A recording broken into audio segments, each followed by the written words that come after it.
23 जून 2026 राजस्थान के श्री गंगानगर के एक होटल में पुलिस की टीम पहुंचती है। यहां से एक 13 साल की मासूम बच्ची को रेस्क्यू किया जाता है, लेकिन उस बच्ची के साथ बीते 5 दिनों में जो हुआ था उसे सुनकर किसी का भी दिल दहल जाए। जांच में सामने आया कि उसके साथ 20 से 25 लोगों ने कथित तौर पर दुष्कर्म किया है। ये संख्या ज्यादा भी हो सकती है। उसे एक होटल से दूसरे होटल ले जाया गया, कई दिनों तक बंधक बनाकर रखा गया और यही वजह है कि ये मामला अब पूरे देश में गुस्से और चिंता का विषय बन चुका है। लेकिन इस पूरे मामले के बीच सोशल मीडिया पर कई ऐसे वीडियोस और दावे भी वायरल होने लगे जिनका इस केस से कोई संबंध ही नहीं था। कोई दूसरी बच्ची का वीडियो इस मामले से जोड़कर शेयर कर रहा है, तो कोई बिना पुष्टि के अलग अलग आंकड़े बता रहा है। ऐसे में इस वीडियो में हम आपको इस पूरे मामले की टाइमलाइन बताएंगे। किस दिन क्या हुआ, पुलिस अब तक क्या कह रही है, कितने आरोपी अरेस्ट हो गए और किन होटल्स पर कार्रवाई हुई, और सोशल मीडिया पर वायरल हो रहे वीडियोस का सच क्या है। सबसे पहले बात करते हैं इस पूरे मामले की शुरुआती जानकारी की। तो 6 जुलाई 2026 को इंडियन एक्सप्रेस में प्रकाशित एक रिपोर्ट के मुताबिक श्री गंगानगर के पुलिस अधीक्षक हरिशंकर ने यह बताया कि 22 जून को एक महिला पुलिस चौकी पहुंची थी। उन्होंने पुलिस को यह बताया था कि उनकी 13 साल की बेटी 18 जून से लापता है। वो काम से घर लौटी थी तो बच्ची घर पर नहीं थी। काफी तलाश के बाद जब बच्ची नहीं मिली तब पुलिस को इस मामले की सूचना दी गई थी। इसके अगले ही दिन यानी 23 जून को पुलिस ने एक होटल में छापा मारा। इस कार्रवाई के दौरान बच्ची को सुरक्षित रेस्क्यू कर लिया गया। पुलिस ने होटल संचालक और वहां काम करने वाले 2 कर्मचारियों को उसी दौरान हिरासत में लिया था, लेकिन उस समय तक पुलिस को यह अंदाजा नहीं था कि यह मामला इतना भयावह है। रिपोर्ट के मुताबिक जब महिला थाने की अधिकारी ने बच्ची की काउंसलिंग की तब उसने अपने साथ हुई पूरी आपबीती बताई। इसके बाद पॉक्सो समेत गंभीर धाराओं में एफआईआर दर्ज हुई और जांच महिला अपराध निवारण प्रकोष्ठ के डीएसपी कैलाश दान को सौंप दी गई। मामले की गंभीरता को देखते हुए पुलिस ने एक स्पेशल इन्वेस्टिगेशन टीम यानी एसआईटी का गठन किया। इस टीम की निगरानी अतिरिक्त पुलिस अधीक्षक दीपक कुमार और महिला अपराध जांच प्रकोष्ठ की अतिरिक्त पुलिस अधीक्षक नीलम चौधरी को सौंपी गई। इंडियन एक्सप्रेस की इसी रिपोर्ट के मुताबिक पुलिस ने सिर्फ बयान के आधार पर नहीं बल्कि सीसीटीवी फुटेज, तकनीकी सबूत, घटनास्थल की जांच और पीड़िता की पहचान के आधार पर इस जांच को आगे बढ़ाया। रिपोर्ट के अनुसार शुरुआती जांच में 14 आरोपियों को अरेस्ट भी कर लिया गया, जिनमें एक होटल मालिक और 2 होटल मैनेजर भी शामिल थे। इसी रिपोर्ट में बताया गया कि जिन होटल में इस कथित अपराध को अंजाम दिया गया था उनके खिलाफ प्रशासन ने सख्त कार्रवाई शुरू कर दी। 2 जुलाई को राजस्थान पुलिस ने भी अपने आधिकारिक एक्स अकाउंट पर इस कार्रवाई की पुष्टि की थी। राजस्थान पुलिस ने अपने इस ट्वीट में बताया था कि श्री गंगानगर में 13 साल की नाबालिग बच्ची से गैंगरेप के जघन्य मामले में पुलिस और प्रशासन की संयुक्त टीम ने अपराध को पनाह देने वाले 3 होटलों पर बुलडोजर चलाया। इनमें होटल खुंगर, जॉय इन और होटल सफायर शामिल था। राजस्थान पुलिस ने अपने पोस्ट में यह भी कहा था कि अब तक 14 आरोपियों को अरेस्ट कर लिया गया और मामले की जांच लगातार जारी है। वहीं 1 जुलाई 2026 को इंडिया टुडे में प्रकाशित एक रिपोर्ट को हमने देखा। उसमें भी कुछ और अहम जानकारियां इसी मामले से जुड़ी दी गई थी।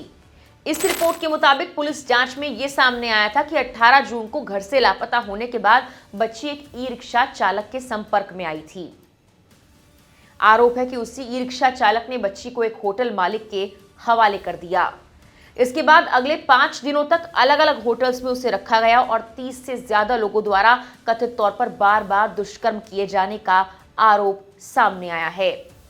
इंडिया टुडे की रिपोर्ट के मुताबिक एफआईआर में यह भी कहा गया कि कई होटल मालिक और संचालक इस पूरी घटना में खुद शामिल थे और अपराध को छिपाने की कोशिश भी की गई। रिपोर्ट में ये उल्लेख किया गया कि पीड़िता ने पुलिस को बताया है जब लगातार हो रहे यौन उत्पीड़न से उसे दर्द होता तब उसे जबरन शराब पिलाई जाती थी। इस घटना के सामने आने के बाद पूरे श्री गंगानगर में लोगों का गुस्सा फूट पड़ा और जब इस मामले की और डिटेल सामने आने लगी तो स्थानीय लोगों ने आरोपियों के खिलाफ फांसी की सजा की मांग की।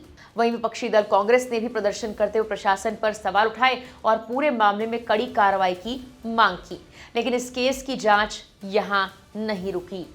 7 जुलाई को बीबीसी हिंदी ने इस मामले पर एक विस्तृत रिपोर्ट प्रकाशित की है जिसमें पुलिस ने कई और खुलासे किए हैं जो पहले की रिपोर्ट्स में नहीं थे। बीबीसी हिंदी की रिपोर्ट के मुताबिक श्री गंगानगर के पुलिस अधीक्षक हरिशंकर ने बताया कि इस मामले की जांच लगभग अंतिम चरण में पहुंच चुकी है। उन्होंने कहा, अब तक 18 आरोपियों को अरेस्ट किया जा चुका है और जांच लगातार आगे बढ़ रही है। रिपोर्ट में कहा गया, पुलिस अब भी तकनीकी साक्ष्यों, सीसीटीवी फुटेज और अन्य सबूतों के आधार पर पूरे मामले की कड़ियां जोड़ने में जुटी हुई है। इसी रिपोर्ट में इस मामले की जांच अधिकारी और अतिरिक्त पुलिस अधीक्षक कैलाश दान ने बताया कि इस पूरी घटना की शुरुआत 18 जून को ही हुई थी। जांच के मुताबिक 13 साल की बच्ची की इंस्टाग्राम पर एक युवक से दोस्ती हुई थी। उसी युवक से मिलने के लिए वो 18 जून को श्री गंगानगर से करीब 100 किलोमीटर दूर श्री विजयनगर गई थी। रिपोर्ट्स कहती हैं कि वहीं उस युवक ने कथित तौर पर उसके साथ दुष्कर्म किया। इसके बाद बच्ची देर रात बस से वापस श्री गंगानगर लौट आई, लेकिन असली डरावना दौर इसके बाद ही शुरू हुआ। बीबीसी हिंदी की रिपोर्ट के मुताबिक जब बच्ची श्री गंगानगर बस स्टैंड पहुंची तो उसने घर जाने के लिए एक ई रिक्शा लिया। महिला थाना प्रभारी कलावती चौधरी ने बीबीसी को यह बताया है कि आरोप है कि रिक्शा चालक उसे घर ले जाने के बजाय एक होटल में ले गया। यहीं से बच्ची को कथित तौर पर एक होटल से दूसरे होटल ले जाया गया। उसके साथ लगातार यौन शोषण किया गया। रिपोर्ट कहती है, बच्ची को लगातार 4 दिनों तक अलग अलग जगहों पर बंधक बनाकर रखा गया। पुलिस का कहना है इस दौरान उसे 3 अलग अलग होटल्स में ले जाया गया, जहां उसके साथ कई बार दुष्कर्म किए जाने के आरोप हैं। जांच अधिकारी कैलाश दान ने यह बताया कि जिस होटल में बच्ची को सबसे पहले ले जाया गया, वहीं उसके साथ सबसे ज्यादा बार दुष्कर्म होने का आरोप है। इसके बाद उसे 2 और होटल्स में भी ले जाया गया। उधर जब बच्ची घर नहीं पहुंची तो उसकी मां लगातार उसकी तलाश करती रही, लेकिन 22 जून तक भी बच्ची का कोई अता पता नहीं लगा। तब वो पुलिस थाने पहुंची।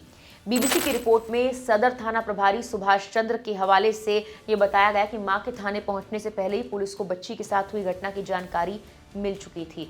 पुलिस बच्ची तक पहुंच गई थी और कुछ आरोपियों को हिरासत में ले लिया था। इसके बाद बच्ची को महिला थाना पुलिस और चाइल्ड वेलफेयर कमेटी के सुपुर्द कर दिया गया था।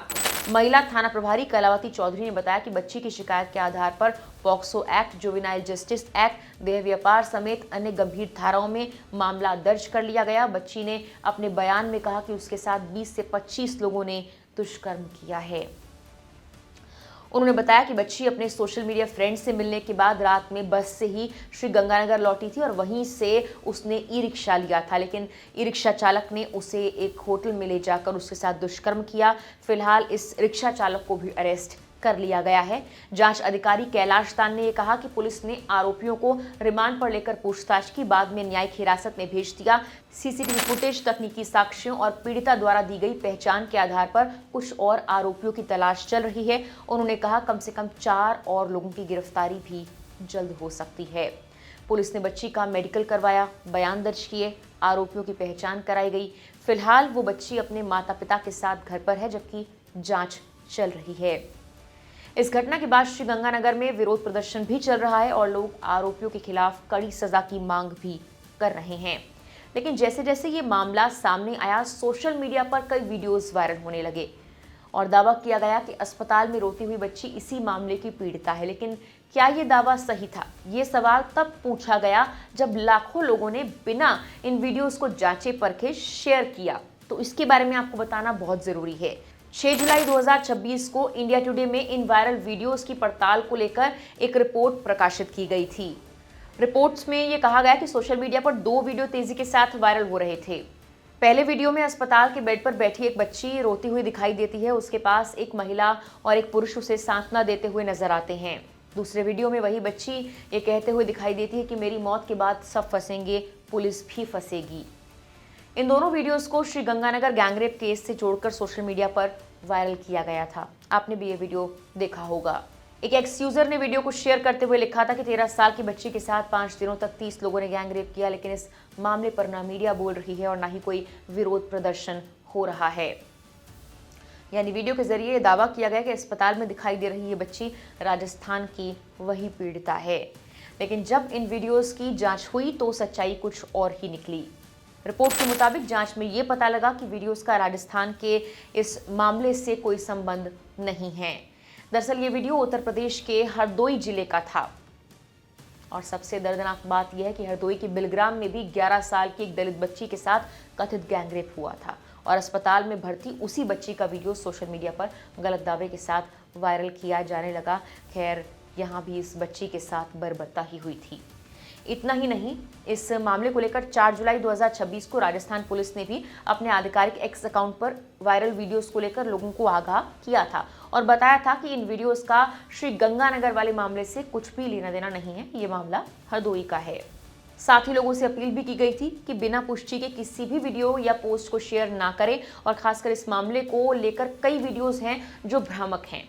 यानी एक तरफ पुलिस इस मामले की गंभीर जांच कर रही है, एक आरोपी की पहचान करने में लगी हुई है, सीसीटीवी फुटेज, तकनीकी सबूत इकट्ठा कर रही है और दूसरी ओर इस तरह के वायरल वीडियोस भी सामने आ रहे हैं जो बिना किसी जांच के आगे शेयर किए जा रहे हैं। अब अगर पूरे मामले को देखें तो इस मामले में अभी गिरफ्तारियां हो रही हैं, जांच चल रही हैं, लेकिन इसने एक बार फिर से कई बड़े सवाल खड़े कर दिए। नाबालिगों की सुरक्षा, होटलों की जवाबदेही, मानव तस्करी और यौन अपराधों पर रोकथाम। श्रीगंगानगर की ये घटना सिर्फ एक केस नहीं बल्कि पूरे सिस्टम और समाज के सामने खड़ा एक बड़ा सवाल है। आखिर क्यों बार बार मासूम बच्चियां ऐसे जघन्य अपराधों का शिकार बन रही हैं? कानून का डर आखिर खत्म क्यों होता जा रहा है? इस मामले की जांच चल रही है और दोष तय करना अदालत का काम है, लेकिन इतना जरूर है कि अगर ऐसे अपराधों पर तेज जांच, सख्त सजा और प्रभावी निगरानी नहीं होगी तो ऐसे मामलों को रोकना मुश्किल है। वहीं सोशल मीडिया पर भी बिना जांचे परखे फर्जी वीडियोस, गलत दावे फैलाने से बचना चाहिए, क्योंकि इससे भी जांच प्रभावित हो सकती है और पीड़ित परिवार की मुश्किलें बढ़ जाती हैं, उनकी पहचान उजागर हो सकती है। अब सबकी नजर इस बात पर है कि इस मामले में दोषियों को कब और कैसी सजा मिलती है, क्योंकि ऐसे अपराधों में सिर्फ गिरफ्तारी नहीं बल्कि वक्त पर न्याय ही सबसे बड़ा संदेश होता है। इस मामले पर आपकी राय क्या है? कमेंट बॉक्स में हमें जरूर बताएं। फिलहाल के लिए इस वीडियो में इतना ही।